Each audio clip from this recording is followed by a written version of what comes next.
बेटी के भाग में अगर सुख है तो उसने कोई मोड़ नहीं सकता।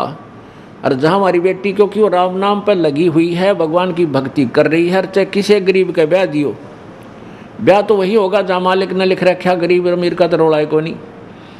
और परमात्मा के हाथ में कलम है, अपनी बेटी ने इसी जगह संयोग जोड़ देगा। और जाते ही कुछ ही दिनों में उस बेटी वहाँ अपवारे न्यारे हो जाएंगे। पुण्यात्माओं, हम भगवान से हटकर और हम अपनी बुद्धि से ही हम अपनी सब व्यवस्था करने लग गए, जिससे जीव बुद्धि की औकात दुर्गति तो करवा सकती है, इतनी है, सुख प्राप्ति नहीं कर सकती। अब जीव बुद्धि की सोच क्या है? परमाणु बम बना लिए, बता के कला तोड़ दिया परमाणु बम, तो अपना नाश इकट्ठा कर लिया। पूरे विश्व को नष्ट करने का इसकी सामग्री कति तैयार कर रखी है, या के बुद्धि लड़ी बता। और ये पृथ्वी यहीं रह जाएगी, ये देश यहीं रह जाएंगे, दुनिया मर जाएगी। और जो लड़ने वाले, मरने वाले, बनाने वाले, वो केल ठा के ले जाएंगे यहाँ से। तो इस तरह की जो सोच है यह कमज़ोर होगी हमारी। जब हम भगवान के दिशा निर्देश से चलेंगे तब हम सुखी भी होंगे, समाज भी सुधरेगा, सुख का सांस आएगा। अब हम क्या करते हैं? मकान बनाते हैं, एक से एक बढ़िया कोठी, फिर उस तो बढ़ कर बना होगा और उसकी चर्चा चल लगी, बब कमाल कर दिया इसने तो, न्यारी कोठी बना दी। किसी के पास थोड़ा सा पैसे का जुगाड़ है, उन्हें सोचा इसने फेल करूं, उस तो लंबी चौड़ी कोठी की नींव धरेगा, ना जाने किधर झूठ बोलेगा, किसी तो पैसे लाओगा, फिर दे को ना आगे पाछे उसका, फिर पैसे वाले फिरते रहेंगे, सिर में दर्द रहेगा। पुण्यात्माओं, जिसमें हमें इस तत्व ज्ञान का प्रकाश हमें हो जाएगा, ये ज्ञान हमारे हृदय में समा जाएगा। परमात्मा कहते हैं, घर तो 3.5 हाथ भाई गणात 4.25, कह कबीर अधिका गए है ताको नहीं विचार। घर तो 3.5 हाथ और गणा तो 4.25, क्योंकि अपना जो शरीर है इंसान का, ये 3.5 हाथ का, प्रत्येक व्यक्ति का अपने 3.5 हाथ का लंबाई होती है, नाप के देख लियो चाहे। तो परमात्मा कहते हैं, आपने चाहे 4 कमरे की कोठी बना रखी है, चाहे 8 कमरों की ऊपर नीचे मंजिली बना रखी है, आप जी ने विश्राम केवल 3.5 हाथ में करना है। 1 हाथ बाई 3.5 हाथ, बस इतना स्थान चाहिए। और उसके लिए के कुक्रम पास बैठे हो प्राणी बेमतलब हैं, किधर कर्जा कर लेगा, फिर सारी उम्र उस कर्जे ने कट तोड़े जागा, रात ने नींद आवे नहीं। ये परेशानियां हमने अनजानपने में उस बालू रेत की तरह, बच्चे की तरह बाहर निकल गए, पैर जड़े जो बैठ गए, फिर तले भी जल गया और पैर भी जले, दूना दुख हुआ। तो हमने फिर पुनः उस आग से वापस आना होगा। मकान बनाओ, क्योंकि प्राकृतिक आपदाओं से बचने के लिए इस काले पानी में ये तो बनानी पड़ेगी, मर्यादा भी बनानी पड़ेगी समाज को कुछ जीवन ठीक जीने के लिए, और मकान भी बनाने पड़ेंगे। पहले हमारे बुजुर्ग हमने देखे कच्चे ईंटों के मकान बना करते और ज़्यादातर झोपड़ी डाल लिया करते थे, और उसमें 2-2, 3-3 पीढ़ी पार कर गए। और अब हम चिप्स ला कर के, मार्बल ला कर बड़ी कोठी बना लेंगे, के कला तोड़ जाएंगे। जीवन तो जीना है, यहाँ टाइम ही पास करना है। और जब भक्ति करी नहीं, ऐसा है तो झोपड़ी वाला और ऐसा ही वो कोठी वाला। और झोपड़ी वाला अगर भक्ति कर रहा है और कोठी वाला नहीं कर रहा है, तो झोपड़ी वाला परमात्मा को प्यारा है। कबीरा सब जग निर्धना, धनवंता ना कोए, धनवंता सो जानियो जिस पर राम नाम धन होवे। कबीर राम रटत निर्धन भला, टूटी घर की छान, वो सुंदर महल किस काम के, जहाँ भक्ति नहीं भगवान। आग लगे से महला के जैसे सोने के बना रखे हों, जहाँ पर भक्ति नहीं परमात्मा की। और वो गरीब आदमी एक झोपड़ी डाल रखी है, झोपड़ी भी कहीं से टूट टाट उसकी टूटी हुई हो बेशक से, और यदि वो परमात्मा की सत भक्ति करता है तो वो भला है। राम रटत दारिद्र भलो, यानी वो अच्छा है, भगवान को प्यारा है। टूटी घर की छान, और वह सुंदर, वह कंचन महल किस काम के जहाँ भक्ति नहीं भगवान। तो पुण्यात्माओं, ये तत्व ज्ञान पूरे विश्व में जाएगा, क्योंकि ये परमेश्वर कबीर देव का आदेश है। और आज नहीं, आज 106 वर्ष पहले परमात्मा ने अपने उस सूक्ष्म वेद में, अर्थात अपने ऑर्डर में लिख रखा है, ऑर्डर कर रखा है कि बीचली पीढ़ी आवेगी, उसमें शिक्षित समाज हो जाएगा। और इस दास को उस परमेश्वर ने भेजा है आप पुण्यात्माओं को दिशा देने के लिए, क्योंकि ये सुअवसर है। सुअवसर कैसे है कि सभी शिक्षित हो गए, बूढ़े से लेकर बालक तक। ये बिजली क्यों गिरी रही है, वित्तीय अंधकार क्यों फैला रहा, कि हमारे सदग्रंथ सही थे, पवित्र वेद, पवित्र गीता जी, पवित्र पुराण, और ये संस्कृत भाषा में लिपिबद्ध थे, ये संस्कृत भाषा में थे और नागरी लिपि में थे। भाषा संस्कृत होने के कारण हम नहीं इनको जान सके, और संस्कृत पढ़ने का केवल एक वर्ग को अधिकार था, जिसको ब्राह्मण कहा करते थे। और वो ब्राह्मण लोग फिर इस सदग्रंथों की जो है ना साख देकर, साक्षी दे करके, हम गीता में ऐसा लिखा है, पुराण में ऐसा लिखा है, शिव पुराण में ऐसा लिखा है, वेदों में ऐसा लिखा है, ऐसा वो संस्कृत बोल करके, श्लोक तो संस्कृत यानी सदग्रंथों का होता, अनुवाद उनका घर का होता। इस करके ने काम बिगाड़ दिया, अनुवाद तो गलत कर दिया, श्लोक सही बोल दिया। अब जैसा आपने कल देखा पवित्र गीता जी अध्याय नंबर 18 के श्लोक नंबर 66 में, उसमें लिखा कि सर्वधर्मान परित्यज माम एकम शरणम व्रज अहम तवा सर्व पापेभ्यः मोक्षामि मां शुच। उसका अर्थ तो ये बना है कि मेरे सत्र के सभी धार्मिक जो पूजाएं हैं उनको तुम छोड़ दे, मेरे पास रख दे, और एकम शरणम व्रज, उस सर्वशक्तिमान एक जिसके बराबर दूसरा नहीं है, एकम अद्वितीय, उस सच्चिदानंद घन परम की शरण में जा। व्रज माने जाना होता है, और इन्होंने अनुवाद कर दिया आजा। संस्कृत श्लोक न्यों का न्यों बोले और अनुवाद घर का करें, तो इन्होंने बैठा दिया, इस अज्ञान फैला दिया सब जगह। तो परमेश्वर ने अब ये सुअवसर इसलिए लिया कि जो सदग्रंथों का ज्ञान है और उससे अलग जो ज्ञान है, वो सब का एक सामूहिक ग्रंथ सूक्ष्म वेद बनाकर, सूक्ष्म अर्थात सच्चिदानंद घन की वाणी, उस परमेश्वर ने अपनी वाणी आप बोल गए कबीर वाणी में वो सारा रहस्य छुपा दिया 600 साल पहले। और उस अमृत वाणी को, उस अमृत ग्रंथ को, सदग्रंथ को इन संस्कृत के ज्ञाताओं ने, ब्राह्मणों ने, ब्राह्मण पुण्यात्माओं 2 प्रकार के होते हैं, एक तो खाऊ और एक कमाऊ।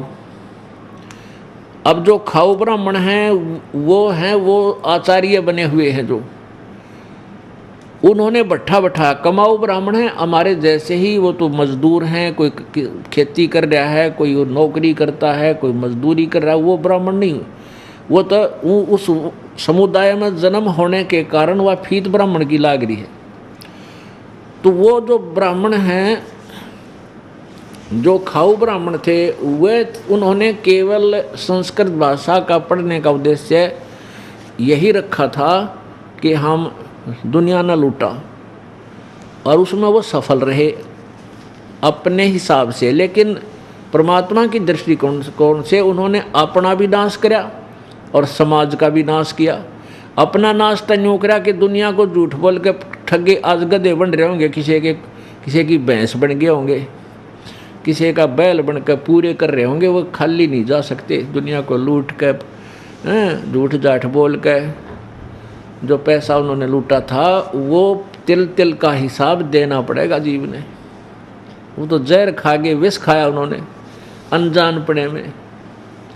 अब जैसे वर्तमान में जो डॉक्टरी लाइन है, इनका उद्देश्य केवल मनी मेक है, पैसा इकट्ठा करना। नौकरी लग गए तो कोई बात ना, चलो वो तो सरकारी नौकरी होगी, वो तो अच्छी बात है। और प्राइवेट हॉस्पिटल बना लिए, ये भगवान ये ना देखते फिर आगे पाछा, कुछ जो मुँह माया वो मांग लेते हैं। 20 रुपये की दवाई के 500 रुपये, 1000 रुपये की का जो प्रयत्न है 5000 रुपये देवा। अब इनको ये नहीं मालूम तुम इस व्यस्त को कहाँ ले जाओगे, तो ये अनजानपने में हो रही सारी कहानी। ऐसे ही ये जो सदग्रंथ संस्कृत में होने के कारण जनता नहीं समझ सकी, और परमेश्वर वहाँ आवाज़ लगा लगा कर 120 वर्ष तक, 115 वर्ष तक, 120 वर्ष रहे मालिक, और 5 वर्ष की आयु में बड़े बड़े इन मंडलेश्वरों के छक्के छुड़ा दिए थे परमात्मा ने ज्ञान के अंदर। इनके पास जवाब नहीं था। अब वर्तमान में देख लो, हमारे छोटे छोटे बच्चे 10-10 वर्ष के बालक, और इन मंडलेश्वरों को जितने भी उनका ज्ञान है, उनके चेले उनके मुंह बंद कर देते हैं, उनके पास जवाब नहीं, निरुत्तर कर देते हैं। मालिक का ज्ञान ऐसा है, इसमें ये पूरा सत्य है, उनके पास कोरा असत्य लिए हुए है।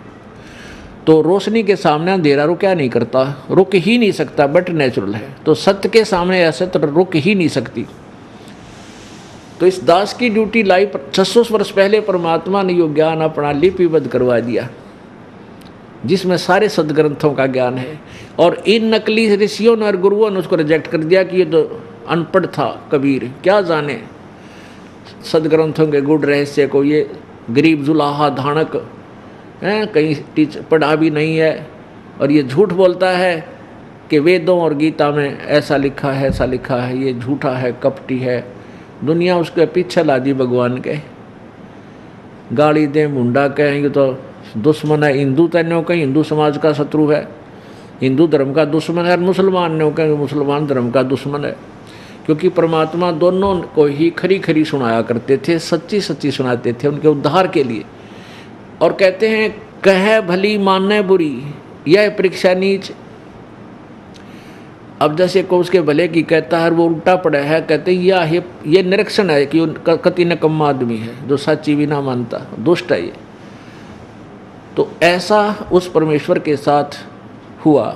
यदि आप परमेश्वर कबीर जी की लीला को पढ़ लो अच्छी तरह, आपकी आंखों से आंसू नहीं सूखे 2-3 घंटे तक। किस दृष्टिकोण से पढ़ना कि जब आपको ये पता चल जाए कि ये भगवान थे, ये परमात्मा थे, और ये हमारे लिए आए थे, हमें काल के जाल से निकालने के लिए आए थे। और फिर इनके साथ लोगों ने कैसा दुर्व्यवहार किया, मारो मारो, ये तो नकम्मा है, ये धर्म का दुश्मन है, ये मुसलमान है, मुसलमान कहीं काफिर हिंदू है। अब ये सारी चालकाल की थी। तो पुण्यात्माओं, परमेश्वर ने ये सारी लीला करनी थी, क्योंकि 600 वर्ष पहले जब वो ना आए हुए होते, उनकी लीलाएं हमारे पास ना होती, तो आज हम किसको बताते भगवान कौन है। तो वो परमात्मा 600 वर्ष पहले आकर के, वो भगवान जो परमात्मा करता है लीलाएं, वही लीला करके चले गए। और वो जो परमेश्वर लीला करता है वो आज सदग्रंथों में, वेदों में, पुराणों में मिले हमें। और आंखों देखे जो परमात्मा के साक्षी हैं, उन महापुरुषों ने बताया कि काशी वाला युद्धानक ये भगवान है। ये जुलाहा जो बनारस में आया था कबीर, ये पूर्ण परमेश्वर है। पुण्यात्माओं, हम दूध के जले हुए हैं, अब छाछ को फूकना अनिवार्य है, और चाहिए भी, फूक मार लेना चाहिए, कोई दुख नहीं, कोई दिक्कत नहीं। अब ये दास आपको परमात्मा सिद्ध करने के लिए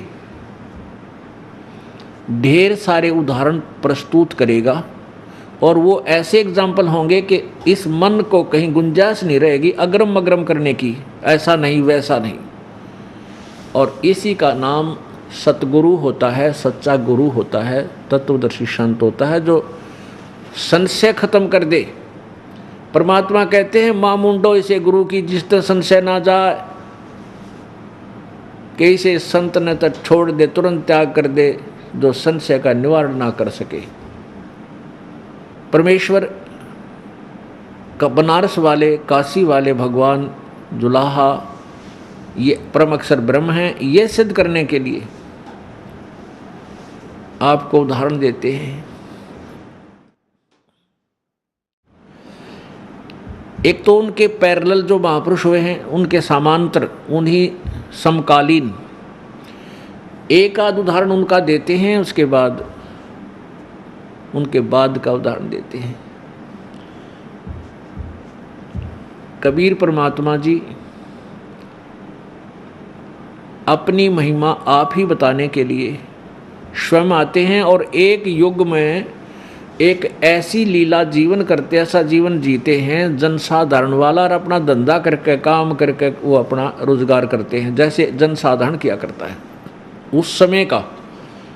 जैसे उस समय मजदूरी ही ज़्यादा किया करते थे, अब नौकरियां ज़्यादा हो गई हैं, तो नौकरी हिसाब से अब आते तो वो ऐसे ही कोई नौकरी लगते। यानी उन्होंने ये दिखाना था कि भाई भगवान पाने के लिए कोई विशेष आडंबरकरण की आवश्यकता नहीं, ना घर त्यागन की, ना जंगल में जाने की, ना कोई, ये भी सिद्ध करना था कि किसी उच्च जाति में ही भगवान मिलता है। जैसा कि इन लोगों ने बनावटी बातें बना रखी थी कि ब्राह्मण ही संस्कृत पढ़ सकते हैं, ग्रंथों को दूसरी जाति नहीं पढ़ सकती। उस भ्रम को मिटाने के लिए परमात्मा ने एक चौथे वर्ण में आकर के जन्म नहीं लिया, लेकिन वहाँ प्रगट हुए, उसमें रहे और धाणक कहाए, जुलाहा कहाए। ये सिद्ध करने के लिए, परमात्मा पाने के लिए कोई जाति मजहब विशेष नहीं चाहिए। पूरा संत हो, आत्मा सच्चे ढंग से मालिक की चाह में लग जावे, सही विधि मिल जावे, फिर परमात्मा पाना कठिन नहीं। काम करो, भक्ति भी करो, परमात्मा पाओ। जब परमेश्वर जी आए हुए थे बनारस में, तो जगह जगह जा कर के सत्संग किया करते थे। 2-2, 3-3 दिन एक गांव में रुक जाते थे, 3-4 दिन, और सबको समझाते थे भाई परमात्मा की भक्ति करो। तो ऐसे एक गांव में परमात्मा गए हुए थे और वहाँ 5, 6, 10 जैसे भक्त थे। तो प्रत्येक 2-4 भक्तों ने कहा प्रभु आज हमारे घर पर सत्संग करना, तो उसके घर पे सत्संग किया। दूसरे दिन कहा प्रभु आज हमारे घर पे सत्संग करना। तो परमात्मा ऐसे 1 हफ्ता 4-5 दिन उस नगरी में रुके, और जिस भी घर में जाते थे परमेश्वर, तो वहाँ आसपास के क्षेत्र के भक्त भी आ जाते थे, और वो प्रतिदिन परमात्मा के लिए अच्छा आहार तैयार करता था। जैसे देसी घी का हलवा बना लिया, पूरी तार ली, खीर बना ली।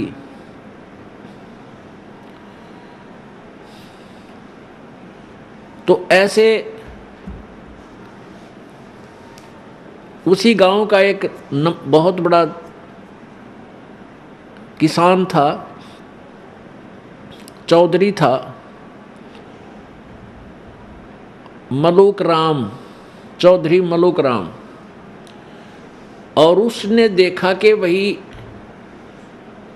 वो सुबह अपने घर से खेतों की तरफ जाता घूमने फिरने, तो उसका उधर से जाना होता और उधर से परमात्मा के बच्चों सेवकों के घर में और कड़ा प्रसाद तैयार होना होता, हलवा तैयार करते, तो उसमें डालते हैं ना, फिर हलवे में वो घी गया, पानी पुणी डालो, उसकी महक दूर तक जाकर हलवा बना आसपास तक जाती है।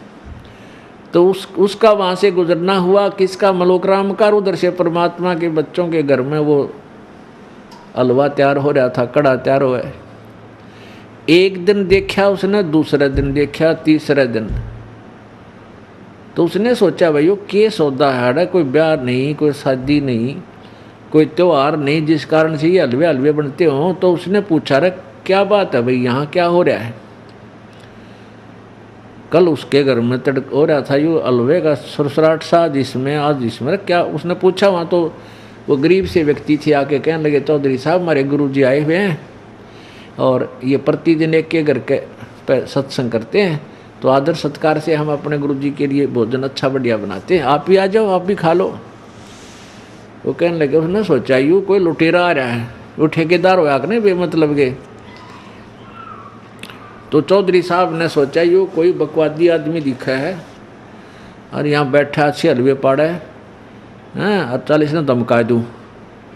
तो चौधरी साहब पहुँच गए परमेश्वर के पास, बैठे थे चारपाई पे मालिक। तो वो कहने लगा, रहा मस्त अंडे। चौधरी साहब बोला, तू अच्छा तगड़ा दिख है, जवान वैसे है, तू करके क्यों ना खाता, अपना काम करके खाया कर, लग रहा दुनिया ने बेवकूफ़ बनाने। परमात्मा बोले, चौधरी साहब मेरे को तो ये धंधा दे रखा भगवान ने, मेरी यह नौकरी है, मैं यही करता हूँ। बोला अच्छा, वाह भाई वाह, बिना करे तेरे को बड़ा भगवान दे देता है। परमात्मा बोले, भाई भगवान तो बिना किए भी दे दे, पर विश्वास को ना। अब बात यहाँ तक बढ़ गई, बातों में। तो मुल्क चौधरी साहब बोले कि अगर मैं विश्वास कर दूँ तेरे भगवान पे, मैंने बैठे रोटी दे देगा। अगर आप विश्वास कर, आप पे विश्वास होए को नहीं, और हो गया तो आपको भगवान पक्का देगा, तो कितना बैठ जाइए। बोला अच्छा ठीक है। एक उसने शर्त रख दी कि यदि आज मेरे को भगवान ने रोटी दे दी, पहुंचा दी, तो मैं तेरा चेला बन जाऊंगा। और जय तेरे भगवान ने मेरे ती खाना नहीं दिया, पहुंचाया आज, मैं कितना बैठूं चाहे, तो तुझे अपने खेतों में मजदूर लगाऊंगा और छोड़ूंगा नहीं। बात पक्की? परमात्मा बोले, भाई पक्की तो ही पक्की। अब चौधरी साहब सवेरे निकला था घर तक खाली पेट। उसने सोचा चल अपने खेतों से भी दूसरे गांव की तरफ जाकर दूर जंगल में एक पेड़ के ऊपर चढ़ कर बैठ गया। बड़े से पेड़ के ऊपर चढ़ गया और कुछ ऊपर छुप कर बैठ गया। अब देखूंगा आज मुझे कौन आहार देगा यहाँ पर। अब परमात्मा कहते हैं, सोचल छिदर मैं करूं अपने जन के काज। उधर क्या हुआ कि ये भेड़ बकरियां वाले होते हैं और ये 2-4 गायें भी साथ रखा करते हैं, गऊ। तो उनका कोई त्योहार था। वो कहने लगे, उनने विचार किया भी आज अपना त्योहार है और दूध निकाल लो कुछ बकरियों का, कुछ गाय का, और खीर बना ले। उन्होंने 2 व्यक्तियों की ड्यूटी ला दी कि तुम अपना खीर बना लो, और बाकी उन बकरियों को चराने के लिए दूर जंगल उस स्थान से थोड़ा आगे चले गए। अब उन्होंने अपना दूध और वह खीर शुरू कर दी। एक चूल्हा बना कर वहाँ माटी का, जंगल से लकड़ी तोड़ कर आगे जला दी, उसी वृक्ष के नीचे जिसमें चौधरी साहब ऊपर बैठे थे, वो मलुक राम जी। जब उनकी खीर तैयार हो ली, इतने में क्या हुआ कि एक डाकुओं की मंडली घोड़ों पर सवार होकर उसी पेड़ के तरफ आ रही थी। वहां से एक रास्ता था आगे किसी दूसरे गांव को जाने का। तो वो जो खीर बनावे थे उन्होंने देखा कि भाई यह धूल सी उठ रही है। उधर देखा उन्हें कि कुछ घोड़ों पर व्यक्ति आ रहे हैं। वो खीर बनाने वाले, क्योंकि वो जंगल में रहते थे, उनको पता था कि इस तरह की आकार, इस तरह के जो लक्षण होते हैं, डाकू आते हैं। उन्होंने देखा कहाँ भी तो डाकू आ रहे हैं और भाग लो यहाँ से, कदे तो उन्हें गढ़ दे। वो तो खीर बनी बनाई छोड़कर दौड़ गए वहाँ अपने साथियों के पास जो 1 किलोमीटर दूर गए हुए थे। उधर से डाकुओं ने आकर देखा, वहां आकर रुक गए कि भाई यहाँ ये के बनाने लग रहे हैं, कोई आदमी है यहाँ पर। वो रुक गए उस वृक्ष के नीचे, अच्छी गहरी छाया थी उसकी। तो उनका जो सरदार था वो कहने लगा मुखिया कि भाई देखो इसमें क्या है, कोई भोजन ठीक हो तो खा ही लेते हैं। एक जने ने नीचे उतरकर देखा, एक व्यक्ति ने कहा सरदार इसमें तो खीर हर भूख जोर की लाग रही है, अच्छा बड़ा पतीला खीर का तैयार कर रखा है। अब एक उनमें से कहने लगा दूसरा समझदार सा, भाई क्या पता इसमें कोई जहर गिर गया हो, इसमें कोई विष डाल गया हो, सारे मर्जियाँ खा के ऐसा जल्दी मत करो, शांति करो थोड़ी, इसका परीक्षण कर लो, कोई पशु पक्षी ने डाल लो, थोड़ी सी पहले खवा दो फिर खावांगे। उन्हीं में से एक व्यक्ति ने कहा रहा बनाने वाला कितना यहीं छुप रहा होगा, ढूंढ लो ना और उससे खवाएंगे पहला। कहाँ जा था, डर के छुप गया होगा हमारे से। हाँ भाई ऐसा भी हो सकता है। इधर उधर देखा एक ऊपर देखा था, इन्होंने बोला रहा वो बैठा भाई, एक बोला वो बैठा ऊपर छुपा हुआ, वहाँ वो चौधरी साहब बैठा था, चौधरी बैठा था वो मुल्क। तो डाकुओं ने कहा भाई आजा नीचे भगत जी। अब वो मुल्क चौधरी ने कहा मैं तो ना उतरूँ, नो बोला उतरता जाएगा तू, पर हमने क्रिया और करनी पड़ेगी, त्री नीचा नहीं दिखा ये मारेंगे गोली। अब वो चौधरी साहब तो 2 मिनट में नीचा आ लिया। अब कहने लगे इस खीर को इस पर ठंडा कर थोड़ा, वो पतीले के ढक्कन पर ठंडी करवाई, अन्न बोला भी खा इसने। अब वो खावा क्योंकि शर्त लाग रही कसूती। नो बोला मैं तो ना खाऊं, मैं ना खाऊं। नो बोला भाई थोड़ी खा ले तुम, अगना मैं कति नहीं खाऊं। तो उनका पक्की होगी, इसने कम मैं नहीं, इसमें कैमरे में डाल रखा है, हमने मारना चाहो था उसका दे मुक्या दे लाता, पहले तो उसकी दे ही तोड़ी। ने बोला खा। अब उसने इतनी खा ली, ने बोला छक्का खा, तोड़ा मरेगा बेटी का बाप जो खा रहा होगा, डाल रखी होगी तो वो कति ठोक दिया और बैठा 1.5 घंटा वो बैठा रहा, मरा था कि वो तो कुछ बात और थी इसलिए नाट्य था वो। अब कहने का भाव क्या है कि पहले तो ना शुक्र मनाया, जो उसका जूत मारे थे ना, लात मारे थे, गोली नो दिखाओ तो न मारेंगे, तू कुछ मिला रखे। तो उसने अब उस भगवान को याद किया जिससे बहस करके आया था, मरता के नहीं करता, न्यों कहे हे महाराज आज मेरी जान बख्श दो, सारी उम्र तेरे चरण धो पीऊँगा। अब परमात्मा के पास सारे औजार हैं अपने खोटे लोगों को सीधा करने के लिए। तो वो उन बख्श दी जान, परमात्मा की कृपा हुई ना तो उसका ठोक जान दे गोली, उन कौन सा कानून का डर था, वो बख्श भी दिया। अब जब वो जा लिए देखा इधर उधर का दूर जा लिए, जब उसने डांक ठोक दी, वहीं से दौड़ लगाई थी, टांग कर धोती और पहुंच गया परमात्मा के चरणों में, सीधा जाकर गिरा वहाँ जिस घर के वो अंदर विराजमान थे। रो और पाँव पकड़ने को हे भगवान आप तो परमात्माएं पड़े हो। अब भगवान परमात्मा बोले भाई चौधरी साहब, परमात्मा ने कुछ करी तेरी सेवा ने। बोला जी तेरा भगवान तो मर मर खीर खिलावे, आपका भगवान तो मर मर खीर खिलाता है। उसके बाद वही पुण्यात्मा जो अंडी पाक्या फिरे था, बिना ज्ञान में हम जीव हैं, जीव पता नहीं थोड़ी सी बात पे अभिमानी बन जाता है, इसकी औकात कुछ भी कोई नहीं। मर्द गर्द में मिल गए वो रावण से रणधीर, कंस के सी चाणूर से वो हिरण्यकशिपु बलबीर।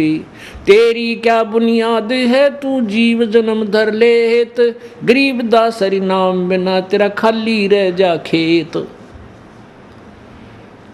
फिर उस भक्त ने वो चौधरी पना तो दिया छोड़, दास बन गया। फिर वो दास बन गया और फिर उन्होंने एक शब्द सुनाया, परमात्मा की महिमा का एक शब्द आपको सुनाते हैं। जपोरे मन साहेब नाम कबीर, जपोरे मन परमेश्वर नाम कबीर। एक समय गुरु बंसी बजाई कालंदरी के तीरी, एक समय गुरु बंसी बजाई कालंदरी के तीर। सुर नर मुनि जन सब थकत बहे वो, रुक गया दरिया नीर। जपोरे मन परमेश्वर नाम कबीर। काशी तज गुरु मगहर पहुँचे दोनों दीन के पीर। काशी तज गुरु मगहर पहुँचे दोनों दीन के पीर। एक गाडे एक अग नजर आवे टोहा ना पाया शरीर। जपोरे मन परमेश्वर नाम कबीर। अब वही जो अज्ञानता के अंदर स्टेनलेस स्टील हो रहा था, वो भोला जीव परमात्मा के संपर्क में आने से, तत्व ज्ञान से परिचित हो जाने के बाद उसने चौधरी नहीं अपने आप को दास कहा और कहा कि खोजो खसम कबीर। खसम मीन मालिक, सबका पति, स्वामी। उस स्वामी को, उस धनी को खोजो प्राणियों, वो कबीर है, सबका कुल का मालिक है। क्योंकि भगवान को पहचान नहीं सके हम जब वो आए थे।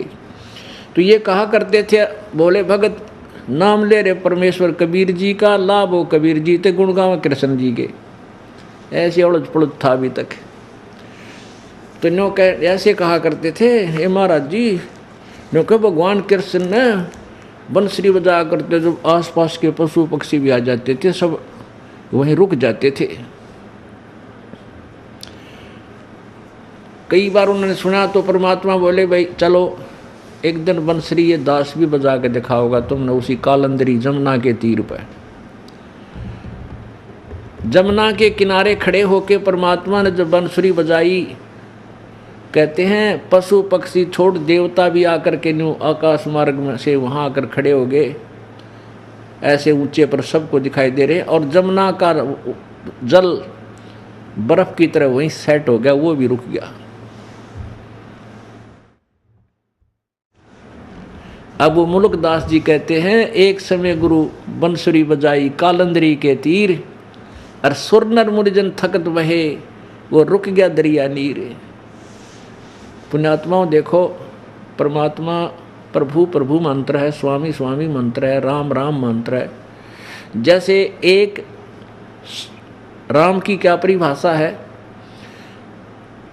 एक भी भाग लेते हैं जैसे तहसीलदार साहब, एसडीएम साहब, डीसी साहब, कमिश्नर साहब, फिर मंत्री साहब, फिर मुख्यमंत्री साहब और प्रधानमंत्री साहब, राष्ट्रपति साहब, ये साहब तो सारे हैं। और छोटी मोटी शक्ति सारे रखते हैं, प्रत्येक से ही कुछ ना कुछ राहत जनता को मिल जाता है। तो हम जब तक शिक्षित नहीं थे, हमारा देश और इन सभी प्रत्येक अधिकारी और इनकी मंत्रियों की शक्ति से परिचित नहीं थे, सत्ता से परिचित नहीं थे, तो एक कहावत थी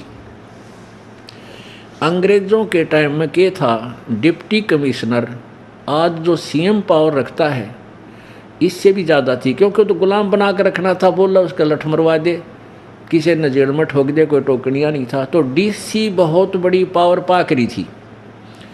आम आदमी भी नौका करता तो के डीसी लाग रहा है, तेरा बाबू के डीसी लाग रहा है।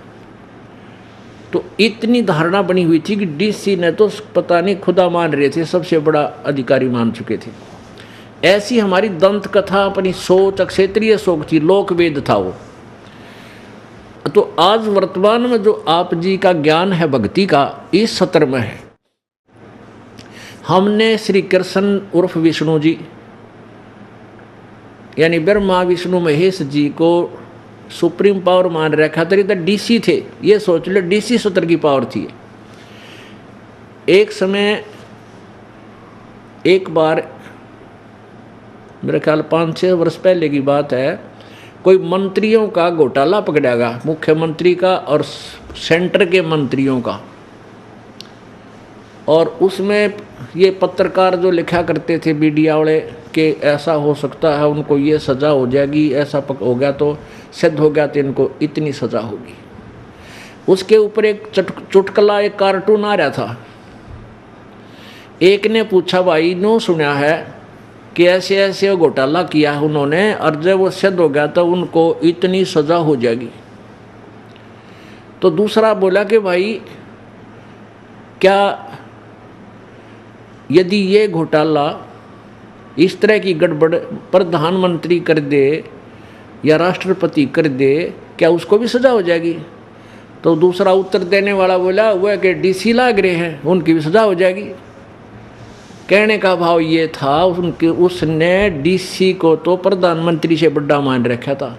अगर डीसी को तो कोई सजा हो ही नहीं सकती तो और प्रधानमंत्री को वैसे को जा, तो उनका धारणा लोकवेद इतना सेट हो रहा था कि हम डीसी से बड़ा मानने नहीं थे, क्योंकि वो के डीसी लाग रहे हैं, वह राष्ट्रपति प्रधानमंत्री के डीसी हैं, तो उनकी दृष्टिकोण में डीसी को कोई आँच आने वाली नहीं है, ऐसा सोच रखा था। सुप्रीम पावर मान रखी थी उनसे भी बड़ी, अपनी अधूरी और अज्ञान सोच से। तो ऐसे हमने श्री रामचंद्र जी, श्री कृष्ण जी को सुप्रीम पावर मान रखा, ये थे डीसी सत्र के। अब हमने ज्ञान हो गया, अब डीसी कोई छोटी पावर भी नहीं है, भाई गलत भी नहीं है, लेकिन ये प्रधानमंत्री के इक्विवेलेंट नहीं है, ये तो मानना पड़ेगा। अब ये तो नकारा नहीं किया परमेश्वर ने, तो अपनी समर्थता दिखाने के लिए, और ये भी कराया, फिर भी आंख ना खुली हमारी। तो क्या कहते हैं, एक समय गुरु बंसी बजाई कालंदरी के तीर, एक समय गुरु बंसी बजाई कालंदरी के तीर, सुर नर मुनि जन थकत बहे वो रुक गया दरिया नीर, जपोरे मने परमेश्वर नाम कबीर। फिर परमात्मा ने जब उसने ये सब कहानी बताई, ये जो परमात्मा की महिमा गाई मुलुकदास जी ने, तो आदरणीय मुलुकदास जी को परमात्मा सचखंड में लेकर गए,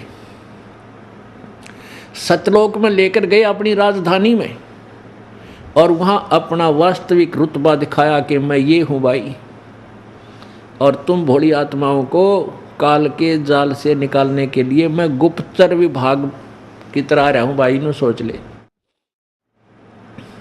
इस काल के भी समझ में आती है भगवान है कि मैं और सौदा है, क्यों गरीबड़ा सा आदमी रह जुलाहा बन कर रहे, कपड़ा बन कर खावा, कोई गाड़ दे, कोई लात मार जाए, कोई धमका दे, और बोले नहीं, तो काल भी चक्कर में पड़ जाता। भगवान होते ही ना फूक नहीं दे, क्योंकि इनका स्वभाव है, इनका यहाँ तो ये सारे विष के भरे रहते हैं, इनके ऋषि भी बिना ऋषि भी, कोई थोड़ा सा कुछ कह दे उसने श्राप दे देते।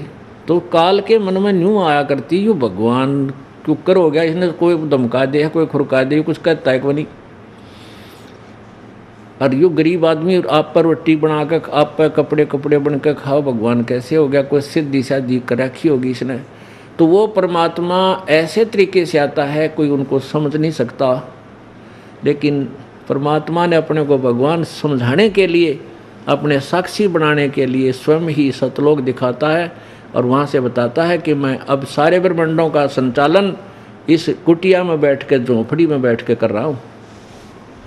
तो उनने कहा जच्चा जिनने भगवान देख लिया, उसकी समर्थता से परिचित हुए, उन्होंने फिर ढोल के डंके पर गुण गाए परमात्मा की।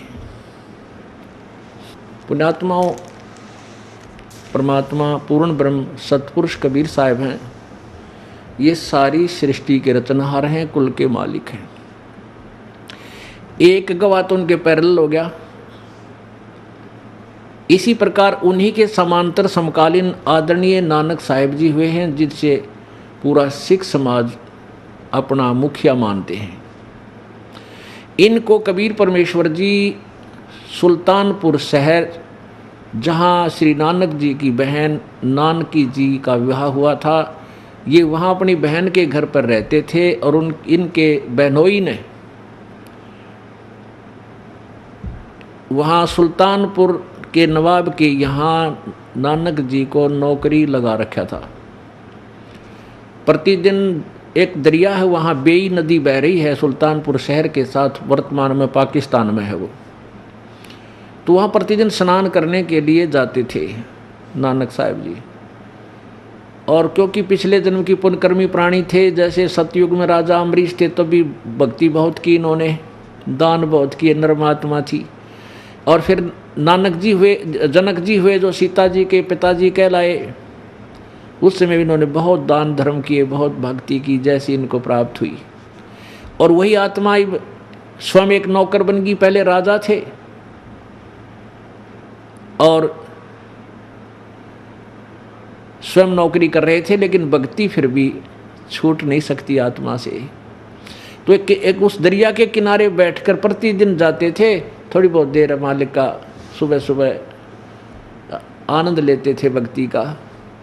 परमात्मा काशी से अंतर्ध्यान हुए और वहाँ उसके पास प्रकट हुए एक जिंदा महात्मा रूप बना के। जिंदा महात्मा कैसे होते हैं? एक ही ओवरकोट पहनते, काला सा घुटना तो नीचे ताईकार, एक लंगोट बांधते हैं पर्दे पर और एक टोप ऊपर पैर लेते हैं, काला ही टोप लंबे से चोटे से वाला, ऐसा करके। ऐसी वेशभूषा वाले को जिंदा महात्मा कहते हैं। वहाँ जाकर के कबीर जी परमात्मा ने अपने आप को दास बनाया, नानक जी से प्रार्थना की कि भगत जी मुझे रास्ता बता दो। महाराज जी मैं तो भगवान की तलाश में घूम रहा हूँ, आप बहुत अच्छे भक्त लगते हो। तो नानक साहब जी अपने लागी जैसा भी, क्योंकि हिंदू धर्म में जन्म था श्री नानक साहब जी का, और ब्रजलाल पांडे से वो गीता पढ़ा करते थे। इन पांड्या ने जिसा ज्ञान था वो सब में भर रखा था। श्री कृष्ण जी सर्वेश्वर है, सर्वशक्तिमान है। तो ऐसे नानक साहब जी ने कहा, सारी कुछ बताई। फिर परमात्मा ने पूछा फिर भगवान कैसा है? नानक जी बोले वो तो निराकार है। अब परमेश्वर बोले भले आदमी तो श्री विष्णु जी को भगवान बताओ और फिर भगवान को निराकार भी कह रहे, यार इसकी मूर्ति रखी आपने। अब नानक जी जवाब तो था ही नहीं, क्योंकि ज्ञान था नहीं हमारे को। तो फिर और ऐसी इधर उधर की बातें काफ़ी होती रही। तो नानक जी ने कहा कि तू मुझे गुरु बना तब मैं सही भेद दूंगा तुझे। परमात्मा बोले जी गुरु बना लूँगा मैं तो आपने, मुझे तो ज्ञान चाहिए, आप मेरे गुरु, मैं आपका चेला, बताओ। फिर उनकी काफ़ी वार्ता हुई तो परमात्मा ने काफ़ी समझाया। उस दिन तो और भी बहुत सी मंडली इकट्ठी होगी वहाँ, तो उस समय तो नानक जी ने माना नहीं, क्योंकि ये पुराना ज्ञान जल्दी सी हटता नहीं। तो कबीर साहब जी चले गए प्रणाम करके, अच्छा जी जैसे आपकी आज्ञा हो। क्योंकि कोई उत्तर नहीं था परमात्मा के वचनों का, लेकिन ज्ञान वो जो परमात्मा बात कहते थे कि ब्रह्मा विष्णु महेश की ये शक्ति है, गीता का ज्ञान कृष्ण ने नहीं बोला, कृष्ण जी काल नहीं थे। और वो गीता जी में कह रहा 18वें अध्याय के 62वें श्लोक में कि उस परमेश्वर की शरण में जाओ, उसकी कृपा से तू परम शांति और शाश्वत स्थान को प्राप्त होगा। वो कौन भगवान है? वो तो गीता ज्ञान दाता से दूसरा है। और आप नानक जी कृष्ण भगवान मान रहे हो, विष्णु मान रहे हो, और इसको सर्वशक्तिमान अजरो अमर कहते हो, ये अविनाशी कहते हो। ये गीता ज्ञान दाता 4 अध्याय के 5वें श्लोक में स्वयं कहता मैं तो नाशवान हूँ, मेरी जन्म मृत्यु होती है। अब ये पॉइंट नानक जी के हृदय में जख्म कर गए। अब बात तो सारी सच्ची पर मान्य कति नहीं। तो परमात्मा हाथ जोड़ के चले गए, अच्छा जी हम चलते हैं।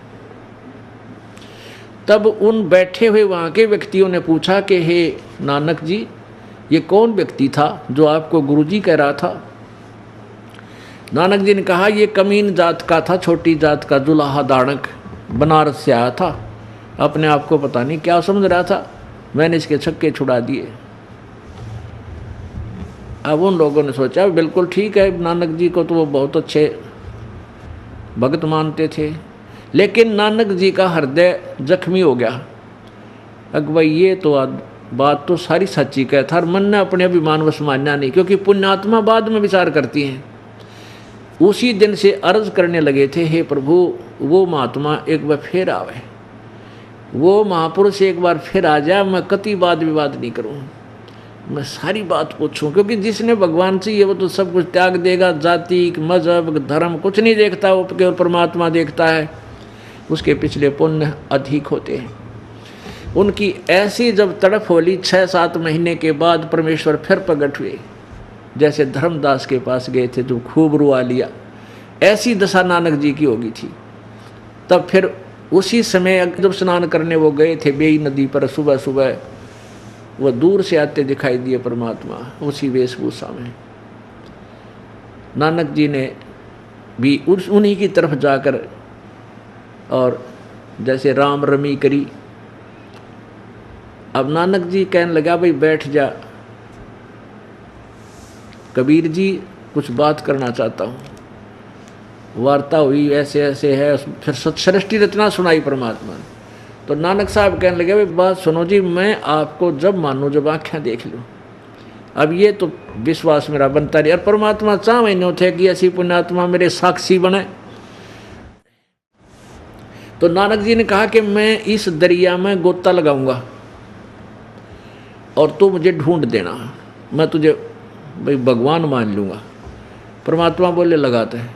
अब जब दोबारा नानक जी से मिलने गए परमात्मा, तो उस दिन केवल नानक जी को दिखाई दे रहे थे और किसी को दिखाई नहीं दे रहे थे। अब नानक जी अकेले बैठे बोलते सुने थे, तो दूसरे भगत जो स्नान कर रहे थे व्यक्ति, गांव वाले नगरी वाले, वो कहने लगे, अरे यो भगत जी आप किससे बातें कर रहा है। दूसरे कहने लगे, भाई यो भगत आदमी है, पता नहीं भगवान से बात कर रहा हो। उसके पास निकट कोई नहीं गया फिर उस दिन, क्योंकि दूसरा तो कोई बोलता दिखा ही नहीं था। तो केवल नानक जी को परमात्मा दृष्टिगोचर हो रहे थे। और परमात्मा ने जब कहा कि ठीक है आप लगाओ इसमें छलांग, अब नानक जी ने जो ही छलांग लगाई, उनको अंतर ध्यान करके और बाहर ले आए वापस। जैसे जल इधर जा रहा है तो इस साइड में 3 किलोमीटर दूर जाकर वहाँ बाहर निकाल लिए दरिया से, और कहा अब सुन, ढूंढ लिया तेरे को। कहाँ ढूंढ लिया कति। परमात्मा बोले, इतने बड़े संसार में मैं तुझे ढूंढने आया था और वो मैंने ढूंढ लिया तुझे। दरिया से नहीं, इस संसार रूपी सागर से ढूंढ लिया। अब नो बोले भी मैं आँखें देखूँ जब मानूँ। तो परमात्मा परमेश्वर कबीर जी नानक जी को यानी उनकी आत्मा को शरीर वहीं छोड़ दिया, सचखंड ले गए, वहाँ सब कुछ दिखाया। वहाँ यानी जो जिंदा महात्मा के रूप में यहाँ से गए थे, जब सतलोक में पहुँचे नानक जी, तो एक दूसरे रूप में वही परमेश्वर एक बहुत बड़े बहुत विशाल एक गुम्बद बना हुआ सफ़ेद, उस गुम्बद के बीच में एक बहुत बड़ा सुंदर सिंहासन लगा है भगवान का। सफ़ेद सिंहासन है, सफ़ेद ही आसन है, सफ़ेद ही कलर है मालिक का, और बहुत तेज शरीर का, बहुत तेज है। तो वहाँ परमेश्वर कबीर रूप में जो नीचे जिंदा महात्मा के रूप में गए थे, नानक जी साथ थे सतलोक में। जब उस गुम्बद में प्रवेश किया तो नानक जी ने सोचा, रब तो ए है जड़ा तकत पे विराजमान है, सिंहासन पर बैठा है, और ये जिंदा महात्मा या कबीर तो यहाँ का कोई सेवक होगा, इनका कोई देवता है, गण है। तो उसी समय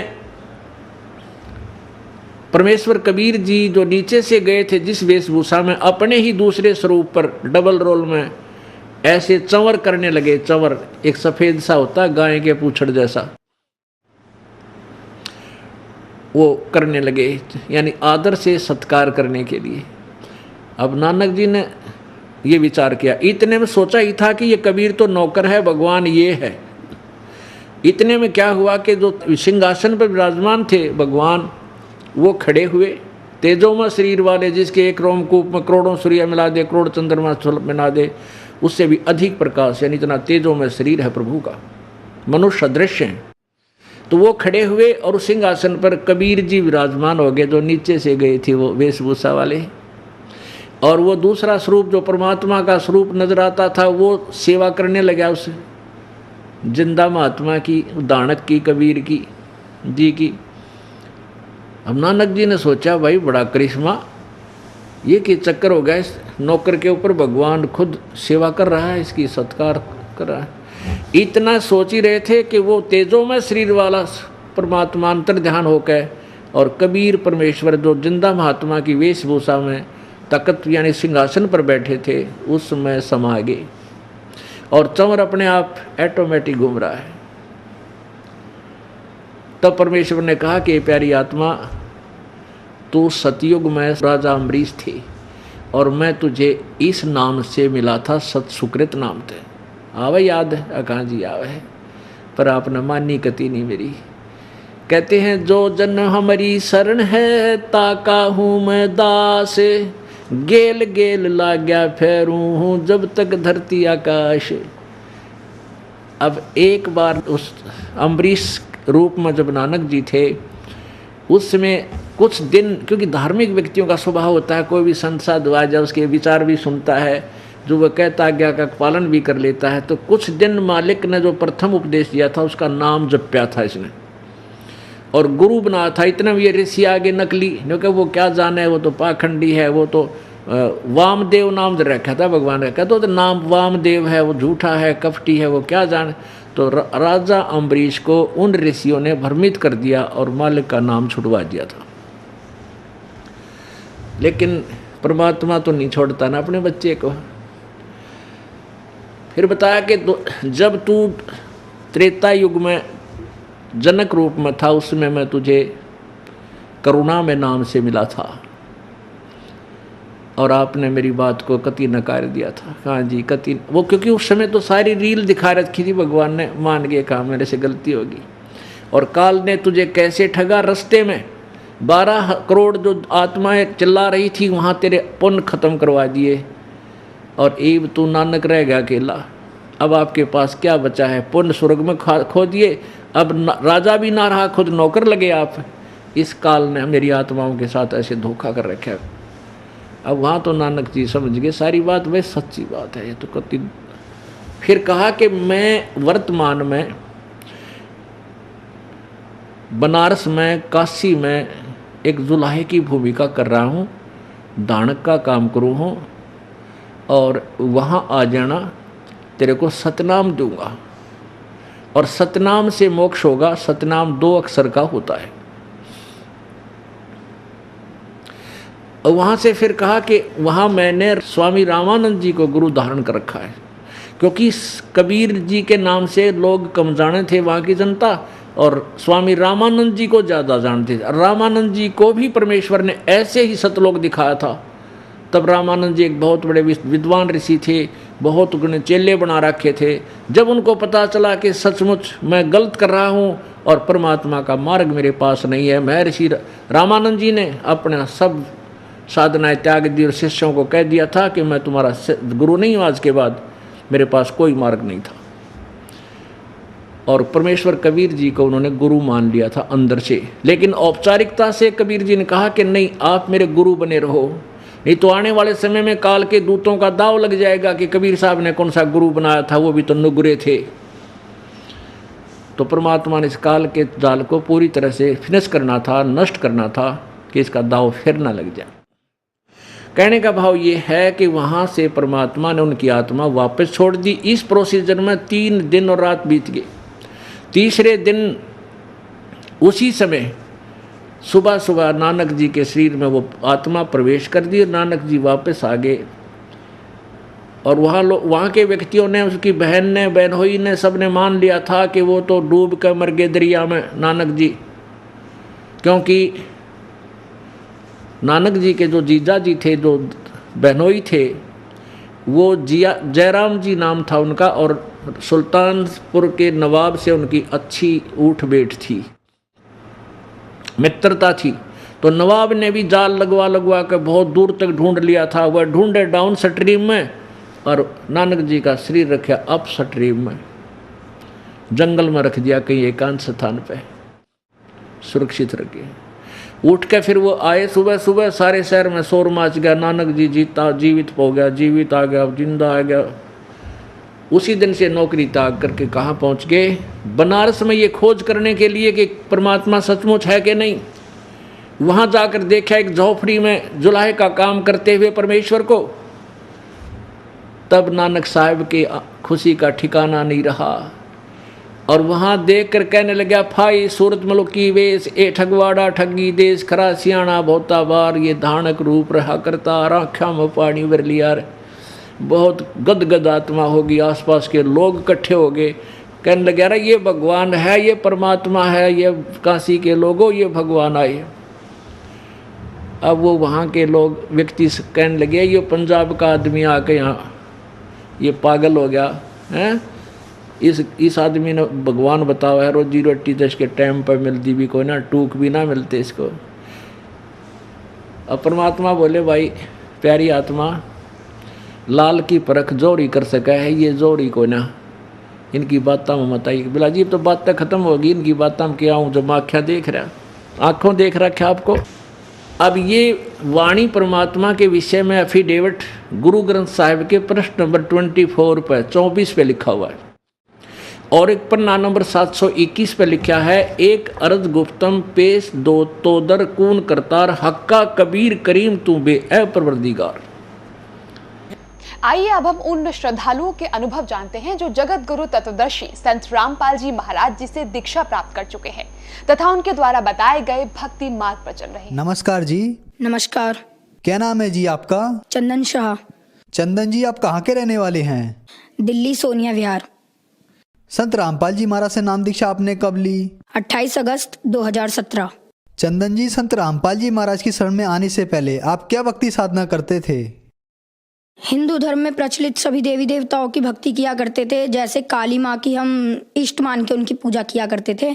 और बाकी जैसे मम्मी पापा कहा करते थे कि आज बेटा रविवार है, आज जाओ आप शिव जी को जल चढ़ाए आओ, तो जाते थे। जो जो हमें कहा जाता था हम सभी भक्ति साधनाएं करते थे। बल्कि हमें ये भी नहीं पता था कि लाभ कहते किसे हैं, क्योंकि इन लोगों का विधान है इन देवी देवताओं का कि जैसा कर्म करेगा वैसा ही ये दंड देंगे या हमें वैसा ही परिणाम देंगे। तो ना ही तो ये हमें सुख दे सकते थे, ना ही कोई अन्य लाभ दे सकते थे। जैसा हम कर्म करते थे वैसा ही ये दे सकते थे। इस वजह से हम जैसा कर्म करते थे हमें प्रारब्ध प्राप्त होता था। जैसे मेरी मम्मी को बहुत पुराना कमर का दर्द रहता था, वो तमाम डॉक्टरों से दिखाया, तमाम MRI करवाए, एक्सरे करवाए, पर कहीं से लाभ प्राप्त नहीं हुआ, क्योंकि वो सही नहीं हो रहा था। बहुत जगह हमने धक्के खाए। फिर उसके बाद मम्मी ने अंत में जाके मम्मी ने हार मान ली कि अब फिर मम्मी को किसी ने बताया कि ये एक गुरु हैं जय गुरुदेव जी, आप उनके पास जाइए, वहाँ से सही होगा।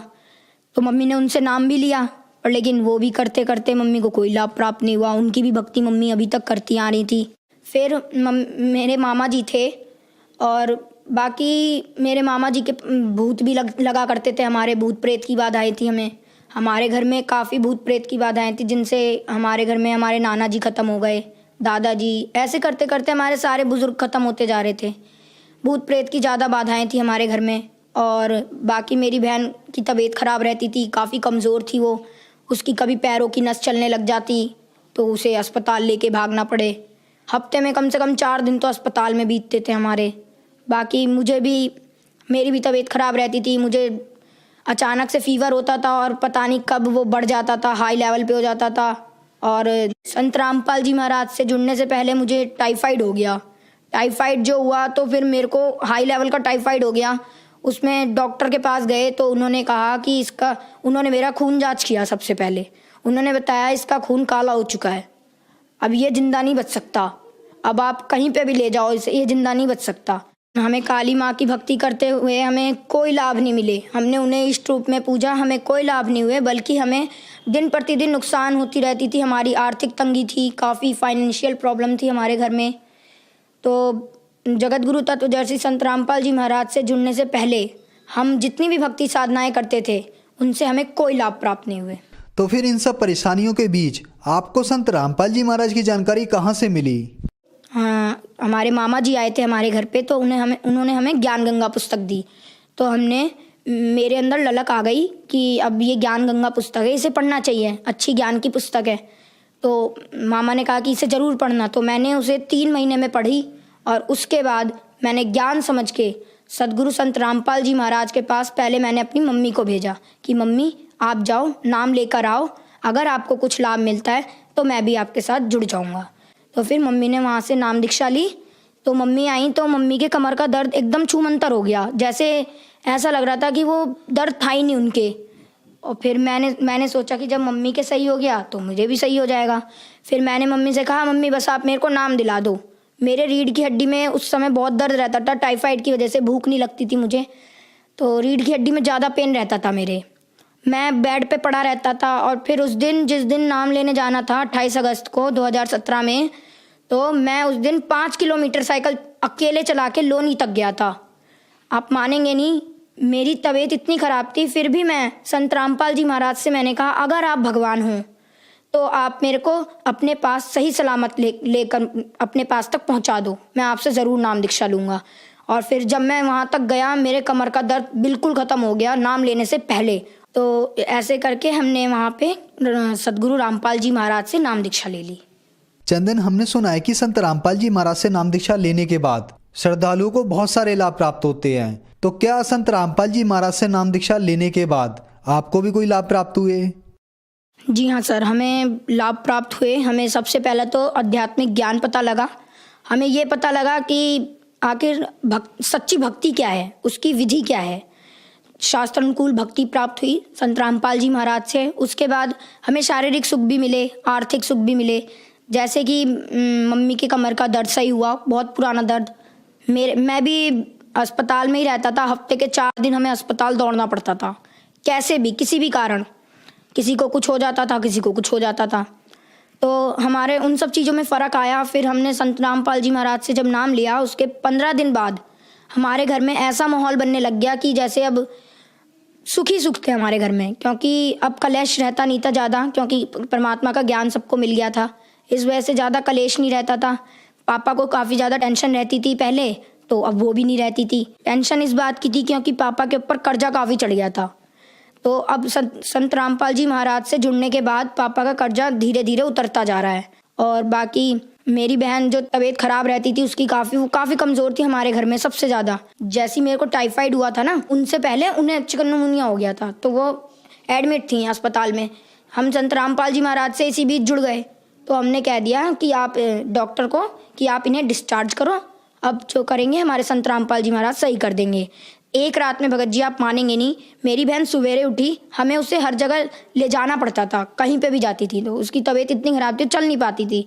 सवेरे उठी और उसने खुद ही गई बाथरूम में, उसने मुंह धोया, आई और खाना भी उसने खुद ही खाया। हमें खिलाना पड़ता था, बेड पे ले जाना पड़ता था उसे खाना खिलाने के लिए, पर लेकिन वो खुद उठ के आई और उसने खुद खाना खाया। और उस दिन के बाद आज तक है हमारे घर में किसी ने भी एक टैबलेट तक नहीं खाई है किसी भी बीमारी की, वो सही हो जाती है अपने आप। और बाकी अन्य लाभ ये हुआ, परमात्मा ने मुझे दर्शन दिए सदगुरु रामपाल जी महाराज ने, और वो मुझे सतलोक लेकर गए। 12 अप्रैल सन 2018 में मेरे को वो सतलोक लेकर गए परमात्मा। सतलोक में भी मेरे को विश्वास तो नहीं हो रहा था, पर लेकिन मैं उस दिन 8 बजे मेरी आंख लग गई। मैं सोया और फिर उसके बाद मेरे को काल के दर्शन हुए।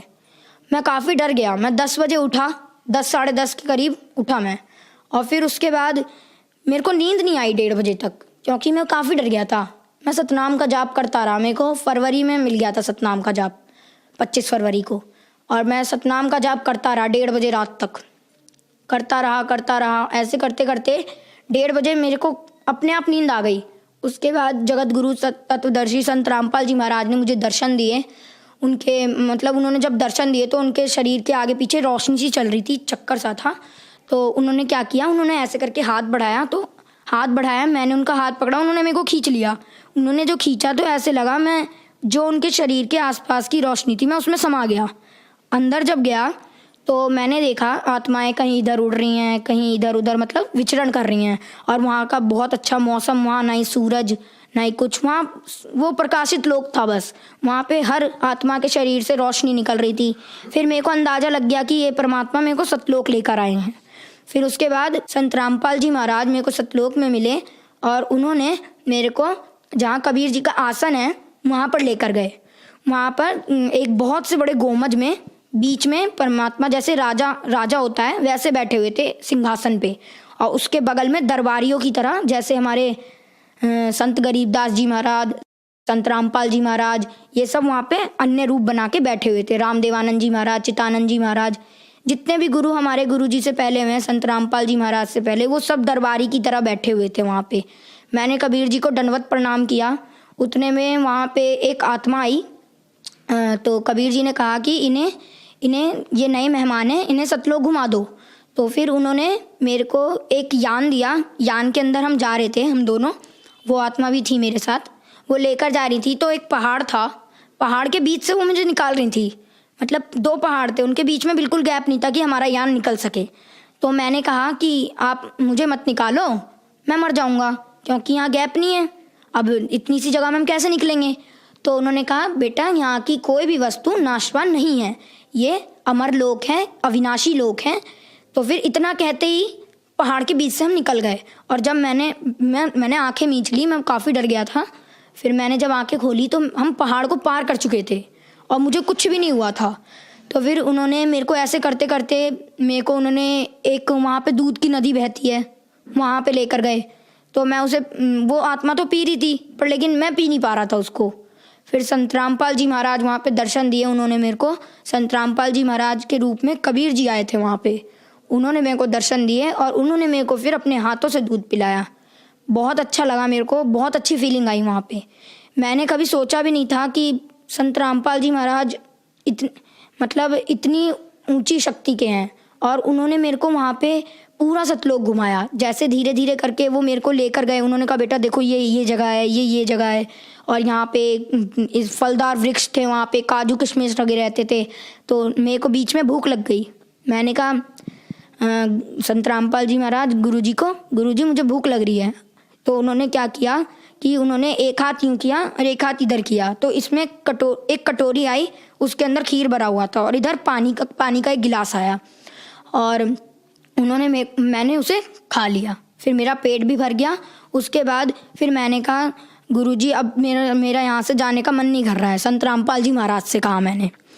तो उन्होंने कहा बेटा देखो तुम यहाँ से जब गए थे तो तुम भक्ति युक्त थे, तुमने अपना कर्म बिगाड़ लिए, तुम्हें जाना नहीं चाहिए था यहाँ से, तुम चले गए, तुम भक्ति युक्त थे। तो अब जब तुम आओगे ना यहाँ पे तो भक्ति युक्त ही आओगे, ऐसे मैं तुम्हें ला नहीं सकता यहाँ पे। जब तक तुम्हारे अंदर भक्ति नहीं होगी, दृढ़ता नहीं होगी मेरे प्रति, मैं तुम्हें नहीं ला सकता यहाँ पे। तुम यहाँ रह नहीं सकते, तुम्हें उस लोक में जाना पड़ेगा, सेवा करनी पड़ेगी, भक्ति करनी पड़ेगी, दृढ़ होके सार नाम लेना पड़ेगा, जब तुम यहाँ आ सकते हो और यहाँ पे जब ही तुम रह सकते हो, वरना मैं तुम्हें यहाँ नहीं रख सकता। तो उन्होंने मेरे को, मैं उस दिन 1:30 बजे सोया था रात में और सुबह 9 बजे उठा। ये तो नॉर्मल सी बात है कि किसी दिन ज़्यादा नींद आ गई तो मैं सो गया। तो मेरे घर में किसी ने उतनी टेंशन भी नहीं ली। तो मैं जब आया मेरे को गुरुजी ने वहाँ छोड़ दिया कि जाओ अब तुम नीचे जाओ भक्ति करना। मैं नीचे आया, मैंने मम्मी को ये सब बताया। तो फिर मम्मी कह रही कि ऐसा हो नहीं सकता। तो फिर मम्मी ने उसी समय, मैंने कहा मम्मी आप दंडवत करो, अगर मेरी बात सच है ना तो आपको गुरुजी दंडवत करते समय मेरी बात महसूस करा देंगे। उनको दंडवत किया मेरी मम्मी ने, संत रामपाल जी महाराज को। फिर संत रामपाल जी महाराज ने, उन्हें पता नहीं क्या उनके अंदर से फीलिंग आई कि उन्होंने कहा कि बेटा तू जो भी बोल रहा है तू सच बोल रहा है, मुझे पता लग गया अब। और फिर सतलोक गया मैं तो मेरे अंदर दृढ़ता आ गई। फिर मैंने सोचा कि अब तो भक्ति करनी है। फिर मैंने जम के भक्ति की और आज भी मैं भक्ति कर रहा हूँ संत रामपाल जी महाराज से जुड़ के। और हमें अनेकों लाभ होते हैं। जैसे कि एक बार मेरे पापा सेल्समैन का काम करते हैं, टॉफ़ी चॉकलेट की सेल करते हैं दुकानों पे। वो आ रहे थे, रास्ते में एक ट्रक आया, ट्रक का पीछे का कुंडा था वो पापा के साइकिल के थैले में फंस गया। तो थैले का सामान तो बिखर गया, साइकिल को कुछ नहीं हुआ, नहीं पापा को कुछ हुआ, बस थैले का सामान बिखर गया। और उतने में वो ट्रक वाला आदमी बाहर आया और उस ट्रक वाले आदमी ने कहा कि आपको जितने भी पैसे चाहिए हो आप मुझसे ले लो, पर लेकिन मुझे छोड़ दो। पर फिर पापा ने कहा कि हमारे गुरुजी संत रामपाल जी महाराज का नियम है, हम आपसे फजूल पैसे नहीं ले सकते। कोई बात नहीं, आप देखने आए, हमको यही बहुत है, वरना कोई और तो देखने भी नहीं आता। तो फिर वहाँ से परमात्मा ने पापा की जान बचाई। संत रामपाल जी महाराज से नाम दीक्षा लेने के बाद आपको बहुत सारे लाभ मिले। पहले आप हॉस्पिटलों के चक्कर लगाते रहते थे, जिससे आपके घर की आर्थिक स्थिति खराब हो गई। आपको और आपकी बहन को संत रामपाल जी महाराज ने ठीक किया। इसके बाद संत रामपाल जी महाराज आपको सतलोक लेके गए और सतलोक के दर्शन कराए। तो जो लोग आज आपको देख रहे हैं, आप उन्हें संत रामपाल जी महाराज के बारे में क्या कहना चाहेंगे? देखिए, मैं संत रामपाल जी महाराज के बारे में जितना कह सके उतना ही कम है, क्योंकि ये एक परमात्मा के स्वरूप हैं और ये कलयुग में उतरे हैं हमारे मुक्तिदाता के रूप में। ये राइट टाइम है, आप आइए, भक्ति कीजिए और पार हो जाइए। मैं संदेश तो दे नहीं सकता, पर लेकिन मेरी रिक्वेस्ट है आप सभी से, ऑल सिटीजन से, कि आप आइए। ये राइट वे ऑफ वर्शिप देते हैं संत रामपाल जी महाराज, सबसे अच्छा तरीका वर्शिप का, और प्रमाणित भक्ति देते हैं विद प्रूफ। हर चीज़ को वो प्रूफ के साथ बताते हैं। तो आप आइए, संत रामपाल जी महाराज से नाम दीक्षा लीजिए और अपना कल्याण करवाइए। चंदन, संत रामपाल जी महाराज से नाम दीक्षा कैसे ले सकते हैं? संत रामपाल जी महाराज से दीक्षा लेना काफ़ी आसान है। जैसे कि संत रामपाल जी महाराज के विभिन्न चैनलों पे सत्संग चलते हैं, उसके नीचे एक पट्टी चलती है, उस पे सतलोक आश्रम के कॉन्टैक्ट नंबर्स आते हैं, उनमें आप कांटेक्ट करके उन भक्तों से अपना नज़दीकी नामदान केंद्र का पता जान सकते हैं। धन्यवाद।